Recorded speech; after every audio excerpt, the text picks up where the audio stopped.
이전에 없던 평안을 얻으니 찬송이 넘쳐요. 샘솟는 기쁨 전해 주어요. 예수 이름으로 예수 믿으세요. 예수 믿으세요. 예수 믿으세요. 예수 믿으세요. 주를 믿는 자 그는 행복해요. 영원한 생명 얻으니 하나님 나라 그의 것이라. 어서 예수 믿으세요. 주를 믿는 자 그는 행복해요. 영원한 생명 얻으니 하나님 나라 그의 것이라. 어서 예수 믿으세요. 예수 믿으세요. 잠깐 한번 기도하겠습니다. 하나님 아버지, 오늘 우리가 예수의 이름으로 모여 예배하고 예수의 이름으로 모여 기도하며 예수의 이름으로 사랑을 나누는, 주님을 중심으로 살아가는 주님의 백성인 것을 믿음으로 고백합니다. 주는 그리스도시요 살아계신 하나님의 아들로서 이 땅 위에 우리의 죄의 문제를 해결하여 주러 오신 하나님 자신인 것을 저희들이 믿사오니, 오늘 예수 믿는 그 믿음이 우리 믿는 자들에게서는 더욱더 깊어지게 하여 주시옵시고, 아직도 예수를 믿지 못하는 자들에게는 예수 믿고 새 생명 얻는 놀라운 은혜의 기쁨이 넘쳐나게 하여 주시옵소서. 이 저녁 시간에도 연약한 저희들이지만 주님 앞에 다시 한번 제단을 쌓사오니 우리와 함께 하여 주시고, 주시는 말씀을 아멘으로 받을 때 은혜가 넘치는 기쁨의 삶이 충만하게 하여 주시옵소서. 예수님의 이름으로 기도드리옵나이다. 아멘. 할렐루야. 할렐루야. 예, 오늘 말씀은 에스겔서 14장의 말씀을 가지고 우상숭배는 절대심판, 이런 제목으로 말씀을 전하고자 합니다. 우리 한번 다 같이 따라합시다. 우상숭배는 절대심판. 예, 우상을 숭배하게 되면 절대적으로 반드시 필연적으로 뭐예요? 심판을 받게 된다 하는 그런 말씀이에요. 오늘 여러분들이 에스겔서를 읽으실 때는 이 에스겔 선지서가 아주 그 긴 장으로 되어 있어. 52장인가요? 우리 한번 잠깐 봅시다. 제가 이 에스겔서가 좀 약한 편인데 그만큼 내용이 중요하기 때문에 그래요. 48장까지 있군요. 에스겔서가 48장까지 있어서 예레미야서와 에스겔서, 또 이 이사야서, 이런 선지서를 대선지서라 이렇게 우리가 얘기를 합니다. 그래서 그 분량이 많고 그 내용이 방대하기 때문에 붙여진 그러한 이름이에요. 근데 오늘 이 에스겔서 중에서도 이제 14장은 여러분이 그 가진 성경을 보면 뭐라고 되어 있습니까? 여호와께서 우상 숭배를 심판하시다, 이런 제목으로 되어 있죠. 이것은 하시다 라고 하는 것은 과거, 현재, 미래 중에 어느 형입니까? 여호와께서 우상 숭배를 심판하시다, 과거형이죠. 그러니까 이 에스겔서를 읽은 후대의 독자들, 특히 후대의 성서 연구가들은 이 말씀에서 우상 숭배한 자들은 하나님께서 심판하셨다고 하는 그런 의미에서, 이건 결론적인 내용을 쓰고 있으니까 우상을 숭배한 것을 과거형으로 딱 기록을 했지만, 사실상 이 내용은 과거에만 그치는 것이 아니라 뭐예요? 오늘 현재에도, 그리고 앞으로 미래에도 하나님 앞에서 우상을 숭배하는 일은 반드시 심판받을 것에 대한 그러한 내용임을 우리가 보게 돼요. 그래서 여호와께서 우상 숭배를 심판하신다 심판하셨다라고 하면 쉽게 우리가 과거형으로 생각을 할 수가 있는데, 여기서는 여호와께서 우상 숭배를 심판하시다라고 함으로써 어떤 시제를 쓴 거는 아니잖아요. 그러니까 이것은 하나님의 우상 숭배에 대한 어떤 확정적이고 그리고 결정적이고 결론적이며, 그리고 그 우상 숭배에 대한 하나님의 그 처분에 대하여서 일반적인 내용으로 쓴 제목화한 그런 내용이죠. 그래서 저는 오늘 이 1절에서부터 11절의 내용을 가지고 우상 숭배는 절대 심판, 이런 제목을 삼은 거예요. 그래서 우상을 숭배하게 되면 과거든 현재든 미래든 반드시 심판을 받는데 절대적으로 심판을 받는다. 바로 그 내용을 이야기하고자 하는 것입니다. 오늘 우리 믿음의 성도들 가운데는 나는 하나님을 믿고 예수를 영접했으니 나는 우상 숭배 안 해, 이렇게 말하는 사람이 있을까요, 없을까요? 대부분이 그렇게 말하겠죠. 그죠? 그러나 우리는 성경 전체적인 내용을 볼 때에 내가 어떤 형상을 만들어서 우상을 숭배하거나 어떤 물건을 만들어서, 여기 이사야서 44장을 보면 철공과 목공이 만든 우상이라는 내용이 나와요. 철공이 철제를 이용해서 뭘 만들어요? 우상을 만들고, 목공이 목재를 통해서 뭘 만들어요? 우상을 만들고, 거기에 어떤 효험이 있다, 거기에 어떤 신험이 있다, 이렇게 의미를 부여해서 거기에 처음에는 우상이라고 안 하죠. 처음에는 우상이라고 안 하고 하나의 우리의 상징이요, 우리가 기억해야 할 기념물이다, 뭐 그 정도로 얘기하죠. 그러다 세월이 점점 흐르면서 그걸 뭐라고 그래요? 절대화하면서 거기에 신적인 가치를 부여하는. 그러니까 우리 기독교 대한선결교회에서도 문중경 전도사님의 그 순교의 정신과 그의 순교의 활동에 대해서는 우리가 기억하고 존경하고 존중해야 하지만, 그분을 교단의 이름으로 그분의 동상을 만들고 하는 일은 잘한 거예요, 못한 거예요? 못한 거예요. 그 재정이 어디서 나왔습니까?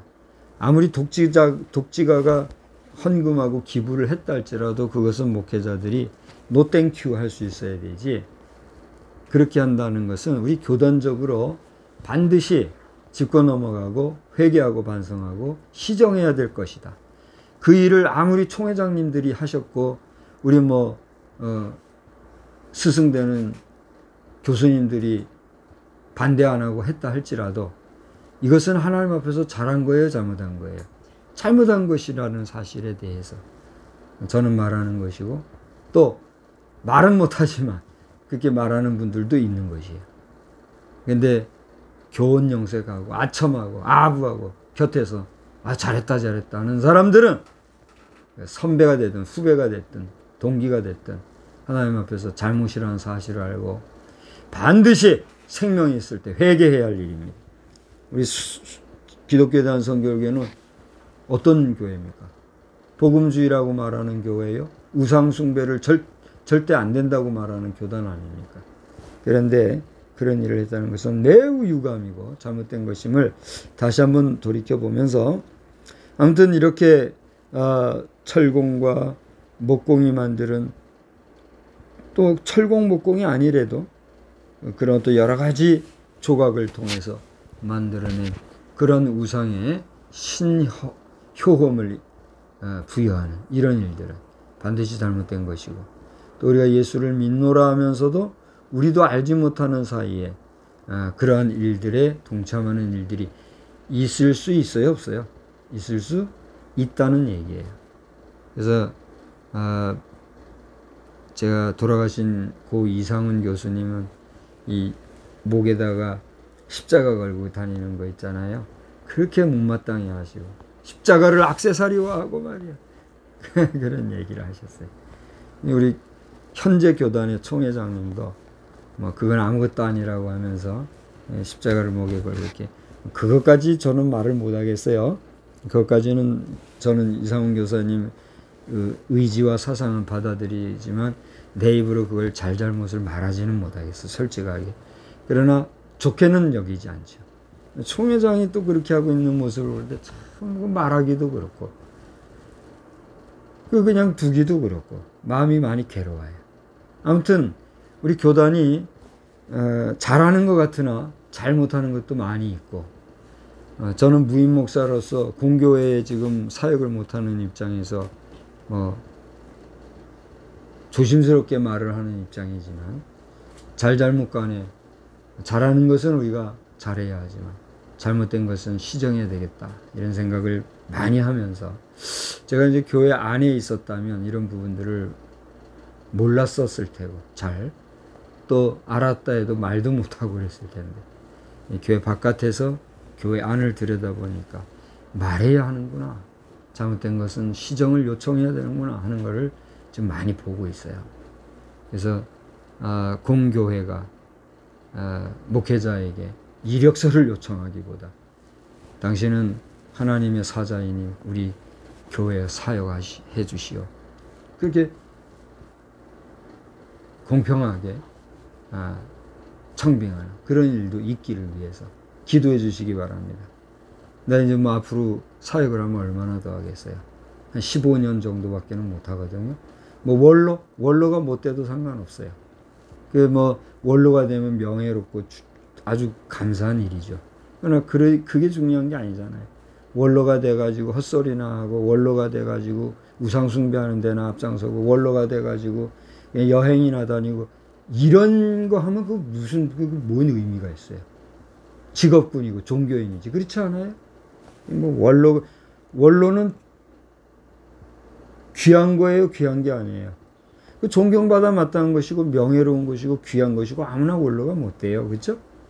그러나 그런 귀중한 원로가 되었음에도 원로로서 후배들을 한번 제대로 꾸짖지도 못하고 잘못 가는 거 바로 잡아주지도 못하면 그거는 일신의 신상을 위해서 직업인이 되는 것밖에 안 된다. 근데 관심도 없는 거예요, 저는.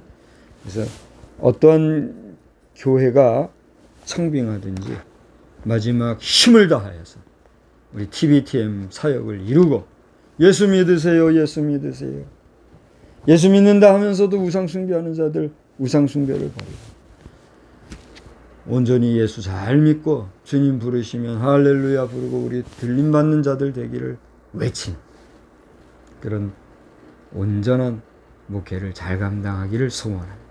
함께 기도해 주시고 계시죠? 더욱더 기도해 주시기를 바랍니다. 그래서 오늘 말씀 에스겔서는 아까 말씀드린 대로 이사야 44장과 병행해서 여러분이 보시기를 바라는데, 오늘 본문을 보니까 자기 우상이라 하는 그런 표현이 나와요. 한번 봅시다. 14장 1절에 보니까 이스라엘 장로 두어 사람이 나와 내 앞에 앉으니 여호와의 말씀이 내게 임하여 이르시되, 이제 에스겔에게 찾아온 두 장로에게 하나님의 영이 임하여서 에스겔 선지자를 통하여서 대언을 하시는 거죠. 뭐라고 그랬어요?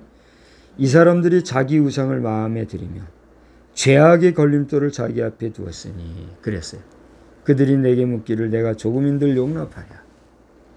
그러니까 장로라 하는 것은 어떤 사람들이에요? 사회 지도적인 인사요. 또 우리 하나님 앞에 제사를 드리는 거룩한 백성 공동체 안에서도 지도적인 위치에 있는 사람들이란 말이에요. 그들이 직접 예전을 집행하거나 예배를 집례하거나 제사를 드리는 일은 하지 아니한다 할지라도, 제사장이 혼자 그걸 다 할 수 있는 게 아니잖아요. 제사장은 여러 가지 드려진 제물들을 가지고 그걸 예식 행사로서 집례하는 그런 역할을 하기 때문에, 그렇게 드려지는 모든 제물들을 위해서 수고하는 사람들이 누구예요? 장로나 또 다른 제사장들. 제사장들에도 이제 여러 직분이 있거든요. 그런 역할을 서버해주는 서버란 말이에요. 중요한 사람들이에요, 중요하지 않은 사람이에요? 중요한 사람이라면. 근데 그들이 왔는데 보니 그들 속에 뭐가 있다? 자기 우상을 두었다 했어요. 자, 오늘 본문을 보면 3절에 마음이라는 표현이 나와요. 자, 그 다음에 4절 중반절에 보니까 뭐라고 그랬어요? 이스라엘 족속 중에 그 우상을 어디에 두어요? 마음에 뒀다 그랬어요. 5절 중반절에도 보니까 내가 그들이 뭐 먹은 대로? 마음 먹은 대로. 그 다음 6절에도 보니까 중반절에 너희는 뭘 돌이켜? 마음을 돌이켜 라고 하는 마음이라는 표현이 계속 반복적으로 나오고 있는 걸 보게 돼요. 다시 말하면 에스겔 선지자를 찾아온 이 장로들, 그들의 실제가 뭔지는 저는 잘 모르겠어요. 그 부분에까지 연구는 오늘 말씀을 해서 준비를 못했으니까. 이제 아시는 분은 아시겠죠. 아시는 분이 혹시 댓글을 보시면 댓글을 달아서 저를 위해서 도움을 주셔도 좋아요. 어쨌든지 간에 이 장로라고 하는 중직자, 중요한 인물이 주의 종 에스겔을 찾아왔는데 그 마음에 뭐가 있다? 자기 우상을 둔 자들이라 그랬어요. 자기 우상을 뒀다는 건 뭐예요? 자기가 좋은 대로, 자기가 원하는 대로, 자기가 하고 싶은 대로, 자기를 위해 무언가를 소원하고 무언가를 비는 그런 자기만의 신, 하나님이 아니라, 그러니까 하나님 앞에 무엇을 구한다라고 하면 그 마음과 중심을 하나님이 하시고 에스겔 선지자를 통해서 뭐라고 했을까요? 저는 사랑하는 자다 하고 축복을 했을 텐데 에스겔 선지자를 통해서 그 장로들은 어떤 사람이다? 자기 우상을 어디에 뒀다? 자기 마음에 둔 사람들이다, 이런 얘기를 했다. 그러면서 3절에 저들이 내게 묻고 뭐 여러 가지를 선지자 에스겔과 상의하고 한들 내가 그들 용납하겠느냐 이거예요. 그러니까 그들은 그들의 마음에 있는 우상을 버리고 어떻게 해야 된다는 거예요? 돌이켜 우상을 떠나고 얼굴을 돌려 모든 가증한 것을 떠나야 한다. 오늘 물론 이 내용은 5절에 나오는 내용으로서 앞에 있는 1절에 나오는 장로들을 수식하고 그들을 지칭해서 하는 말은 아닙니다. 그들을 포함해서 이스라엘 전체 백성들 가운데 우상을 숭배하는 자들에게 얘기하는 거란 말이에요. 아까 제가 예수 믿는 사람들 가운데도 우상 숭배하는 자들이 있다 없다 물었었죠. 있을 것 같아요, 없을 것 같아요? 있다고 분명히 얘기를 했죠. 그건 무엇을 통해서 볼 수 있냐면 이 이스라엘 백성들은 하나님이 선택한 하나님의 백성들이었음에도 불구하고 그들 속에 뭐가 있었다는 거예요? 우상 숭배한 자가 있었다는 얘기예요. 오늘날 예수의 이름으로 예수 믿었다 하지만 예수 믿는 자들 중에서도 예수 이름 파리하고 성령 파리하고 그리고 그것으로 자기 우상을 삼는 자들이 있을까요, 없을까요? 있다는 것이 문제예요. 그러한 자들이 있기 때문에 하나님은 그들을 어떻게 한다? 심판하신다. 그래서 우상 숭배는 절대 반드시 필연적으로 must 심판을 받게 되어 있다라고 하는 얘기예요. 오늘 이 성경 해석자들 가운데는 이렇게 성경을 해석하는 사람들이 있어요. 지금 시대는 천지창조로부터 시작해서 재림의 시간에 이르기까지의 그 시간의 흐름 속에서 어느 단계에 들어있다. 그래서 성경적으로는 어느 시대가 됐는데 그 어느 시대가 지났고 지금은 어떤 시대이기 때문에 어떤 시대에 대해서 말하는 것은 잘못된 해석이에요. 또 이렇게 얘기하는 사람들이 있어요. 한편은 역사 해석이라는 면에서는 그것이 신빙성이나 긍정성이 있어요, 없어요? 있어요. 그러나 그것은 시간의 흐름 속에서의 역사 연대기적인 해석을 통해서 이렇게 할 얘기인 것이지, 오늘 우리가 성경 창세기로부터 계시록에 이르기까지 모든 66권에 들어있는 말씀들은 시간을 초월해요, 안 해요? 상황을 초월해요, 안 해요? 민심과 시대 상황을 초월해요, 안 해요? 다 초월하는 거예요. 그래서 어느 시대나 있었고 어느 시대나 있을 수 있고 어느 상황에나 있었고 어느 상황에나 있을 수 있는 그런 상황들을 우리에게 교훈적으로 보여주고 있기 때문에 과거에 우상 숭배했던 자들이 하나님의 징계를 받고 경고도 받고 심판도 받았었던 그 일들이 오늘 이 시대에도 여전히 진행되고 있거니와 앞으로도 될 수 있는 그런 상황들 속에서 오늘 이 말씀은 우리에게 무엇으로 다가오는 거예요? 하나님의 교훈의 말씀, 경고의 말씀으로 다가온다는 거예요. 교훈은 뭡니까? 내 우상 숭배하면 안 된다. 경고의 말씀은 뭡니까? 반드시 심판을 받는다. 이렇게 된다는 사실. 그러므로 오늘 우리 예수 믿는다, 내가 구원받았다 하면서도 정말 성경에 들어있는 말씀을 한 절 한 절 주야로 묵상하면서 귀하게 여기고 순간순간 매일매일 소중하게 여기고 살아가기보다 내 욕심을 따라, 내 욕망을 따라, 내 야망을 따라, 내 꿈을 따라 성경을 자의적으로 해석하거나 함부로 하나님의 이름을 망령되이 일컫거나 예수의 이름, 성령의 이름으로 자기 이익을 찾으려 하는 이런 일들, 그 자체가 뭐예요? 자기 우상을 만드는 거란 말이에요. 동의하십니까? 내가 아멘 하십니까? 물을 수는 없어요. 공감이 되십니까? 그러니까 우리는 이 일이 공감이 된다고 하면 이 일에서부터 돌아서야 돼요. 그냥 가야 돼요. 돌아서야 돼요. 저는 뭐 지금 이런 얘기를 한두 번 정도 했던 걸로 아는데, 저는 모태에서부터 저희 어머니가 목회자로 만들겠다고 작정하고 태어난 사람이잖아요. 뭐 어떤 출생 배경에서 어떻게 났는지 잘 몰라요. 저는 아주 어릴 때 기억도 하고 있기 때문에 제 생각 이상의 기억들이 내게 있어요. 근데 중요한 것은 그렇게 어려서부터 목회자의 그 소명, 그걸 이제 소명이잖아요. 소명을 가지고 자라왔으나 내가 목사가 된다, 목회자가 된다는 거에 대한 그 자기 헌신, 자기 고백 같은 게 없었거든요. 어릴 때 뭘 알겠어요, 그죠? 그런데 제가 말씀 드렸겠지만 초등학교 5학년 때 제가 그 부흥성회를, 어릴 때도 그때는 부흥성회를 잘 다녔고, 지금도 어린애들 부흥성회 다니는 애들이 많이 있을 거예요. 저도 열심히 부흥성회를 엄마 따라 다녔단 말이에요. 은혜를 받고 그러던 때에 어느 날 밤에 교회에서 밤을 꼬박 새면서 기도하던 가운데 뭐 잠도 들었겠죠. 기도도 하고. 내가 기도했겠습니까? 옆에서 기도하는 걸 따라서 그냥 했겠죠. 근데 나름 기도를 많이 했던 것 같아요. 내가 어렸지만 기도는 내가 하는 게 아니니까. 뭐라고 기도했는지도 모르고 밤새 기도했던 것 같아요. 그러다 새벽녘에 이제 내가 깨어가지고서는 교회 바깥을 내다보는데, 아브라함이 장막에서 너 바깥에 가서 하늘을 쳐다봐라 했을 때 하늘에 그 무수한 별들을 보면서 너는 너의 자손이 저 별과 같이 되라는 그 말씀이죠. 그걸 내가 느껴져요. 이제 그런 식의 느낌으로 어리지만 그 세상이 그렇게 아름답고 그야말로 새로운 세상, 그런 똑같은 공간이고, 예배당, 그때는 우리 예배당이 마루바닥 교회였거든요. 그리고 이제 나가면 우리 그 초등학교 올라가는 비탈길 바로 앞에 입구에 교회가 있었어요.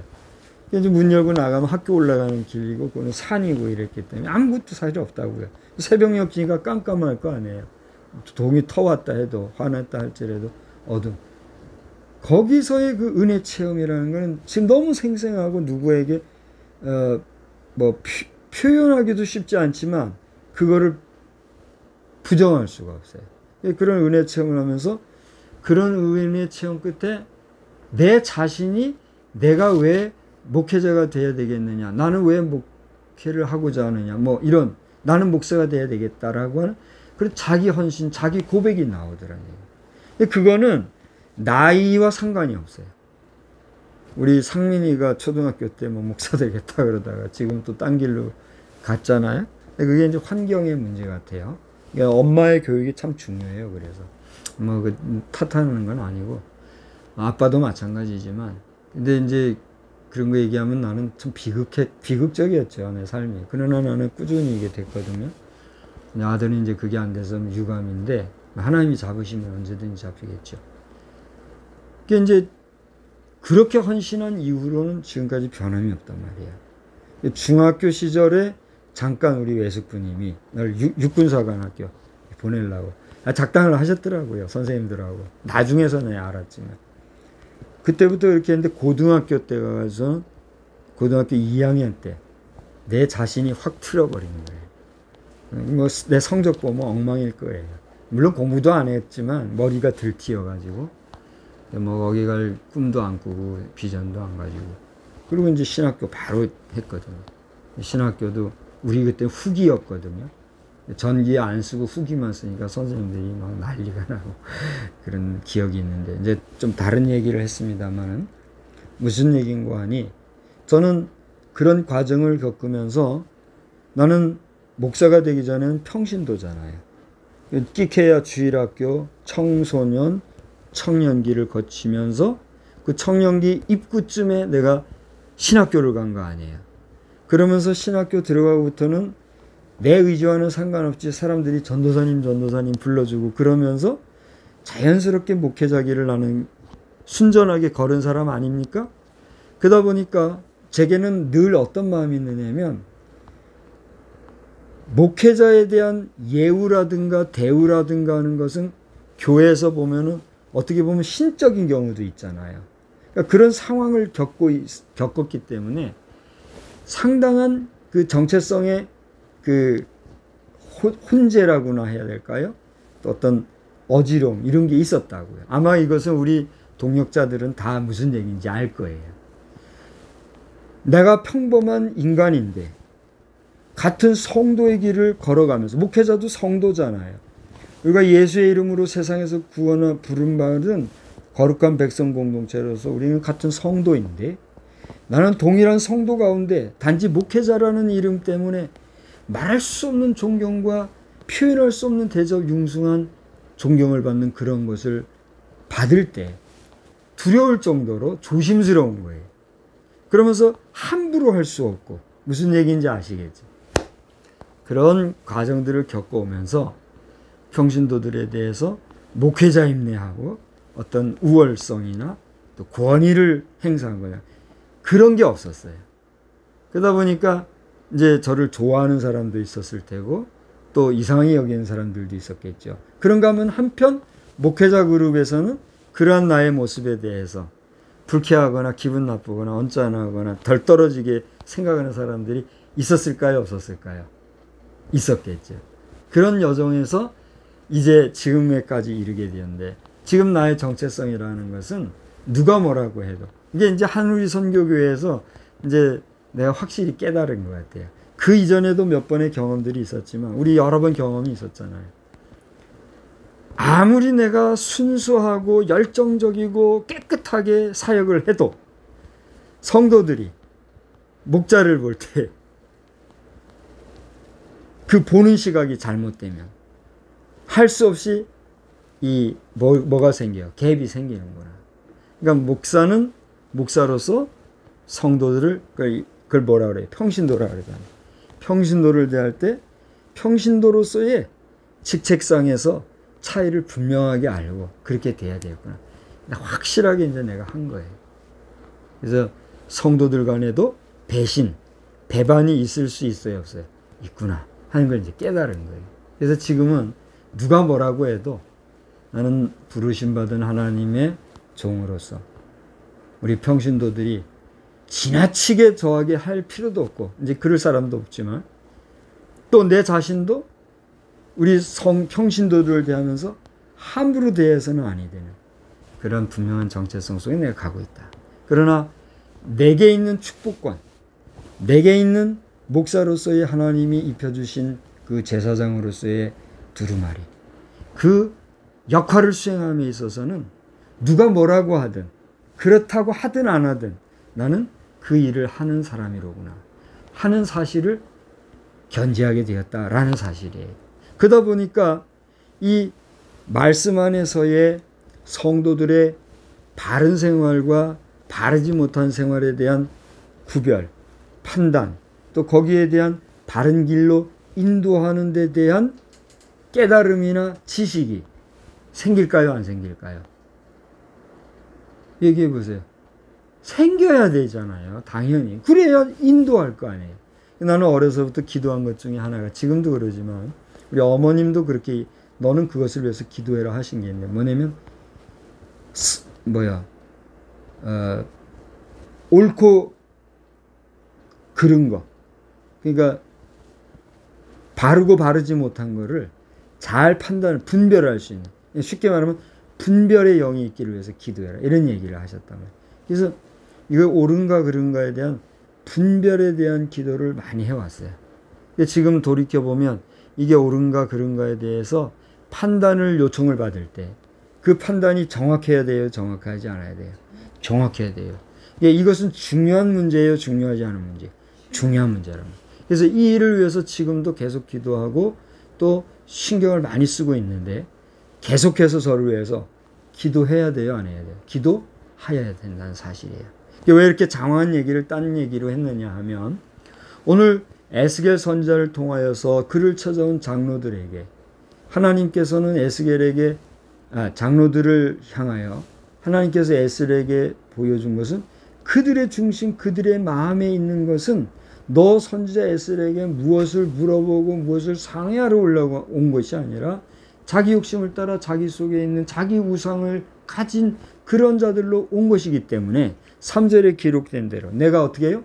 조금인들 용납하랴. 용납하겠다는 거예요? 용납 안 하겠다는 거예요? 용납 안 하겠다는 거예요. 그리고서는 계속해서 나오는 대로 그는 뭐예요? 회개해야 된다. 우상을 버려야 된다. 그러면서 우리가 쭉 읽었습니다마는 9절, 10절, 11절까지를 쭉 보게 되면 그들이 우상을 계속해서 숭배하고 그렇게 하게 될 때는 자기 죄악을 어떻게 하겠다는 거예요? 스스로가 감당할 수밖에 없다. 이런 얘기를 하게 됐다는 사실입니다. 아까 제가 오늘 이 에스겔서는 이사야서와 병행해서 좀 볼 필요가 있다는 말씀을 드렸잖아요. 이사야 44장을 한번 찾아보세요. 이사야 44장을 보면 하나님께서는 이사야 선지자에게 아예 이렇게 얘기했어요. 나 외에 다른 신이 없다. 제목을 한 것처럼 44장 1절에서부터 쭉 보게 되면 6절에 특별히 우리 6절을 한 절만 다 같이 보실까요? 이스라엘 왕인 여호와, 이스라엘의 구원자인 만군의 여호와가 이같이 말하노라. 나는 처음이요 나는 마지막이라. 나 외에 다른 신이 없느니라. 확실히 말씀하셨잖아요. 오늘 제목에 보면 나 외에 다른 신이 없다 이렇게 돼 있잖아요. 그것처럼 이사야 선지자에게 다른 신은 없다. 누구도 너희를 구원할 자가 없다. 나는 너희의 왕이며 만군의 여호와다. 그 만군의 여호와인 내가 말하는데 나는 처음이요 마지막이다. 나 외에 다른 신이 없다. 이렇게 얘기를 하고 있다는 거예요. 그래서 그 뒤에 9절에서부터 여러분이 보세요. 9절에서부터 20절까지를 쭉 보게 되면 우상이 어떤 것이냐? 그 실체를 우리에게 얘기했어요. 아까 잠깐 얘기했던 것 중에 철공은 철로 연장을 만들고, 목공은 줄을 늘려 재고 붓으로 긋고 대패로 밀고 곡선자로 그어 사람의 아름다움을 따라 사람의 모양을 만든다. 그렇게 얘기합니다. 18절, 19절, 20절에 보면 뭐라 했어요? 저들은 알지도 못하고 깨달지도 못하는 것은 눈이 가려서 보지 못하고 마음이 어두워서 깨달지 못함이라. 어떤 사람들이 그렇단 얘기예요? 우상숭배자들. 마음에 생각도 없고 지식도 총명도 없고 그랬어요. 그리고 쭉 얘기하면서 그 땔감에 불과한 그런 우상의 동상 이거 만들어서 신처럼 여기지 마라 하는 이야기를 이사야 선지자에게 분명히 하고 있는 것을 보여주고 있다는 거예요. 그래서 이렇듯 구약시대의 이사야나 예레미야나 이 에스겔이나 이런 선지자를 통해서 이야기하신 우상은 구체적으로 어떤 형상을 만들고 거기에 신격화하여서 거기에 절하고 거기에 종교성이나 하나님의 신성을 부여하고 절하고 하는 제사드리고 하는 이런 일을 금하는, 아주 쉽게 우상숭배는 이런 것이니 하지 마라 이런 얘기를 하셨거니와 신약시대에 와서 우상숭배를 하는 것은 뭐예요? 상당히 추상적이란 말이에요.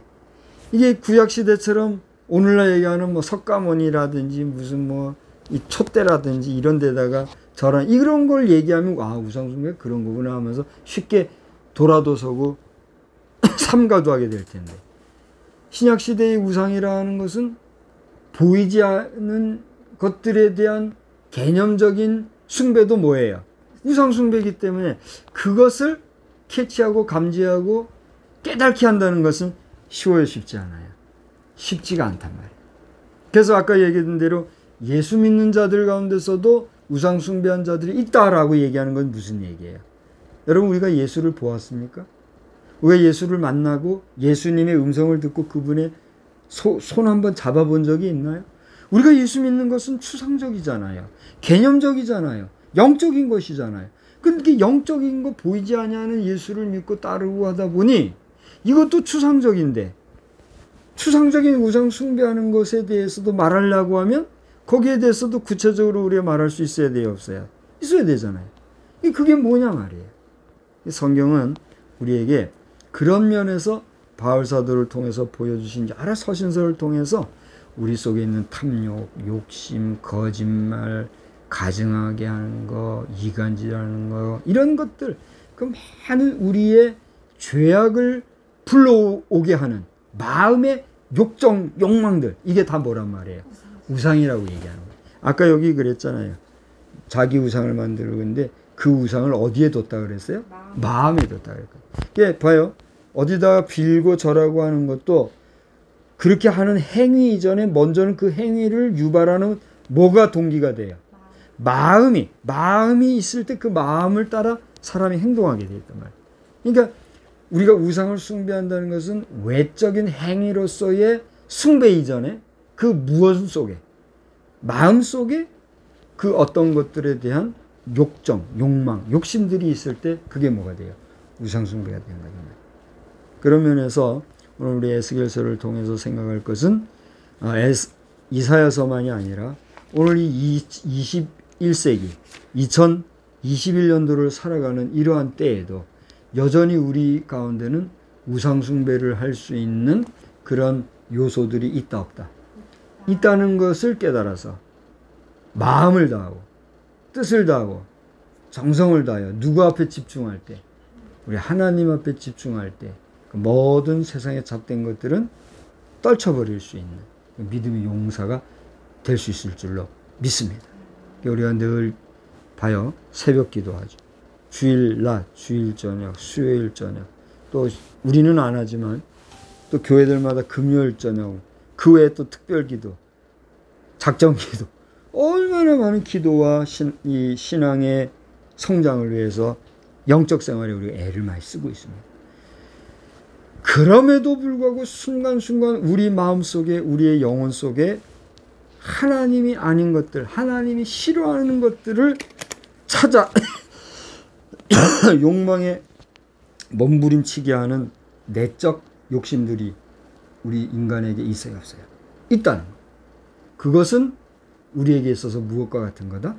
우상숭배 같은 거다. 그런데 오늘 제목, 우상숭배는 어떻게 해요? 절대 심판받는 거라는 사실을 우리가 기억하면서 우리 이번 한 주간 살아갈 때는 우상숭배에 대해서 우리가 깊이 생각하면서 내게 있어서 우상은 없는가? 내게 있어서 하나님보다 더 사랑하는 것은 없는가?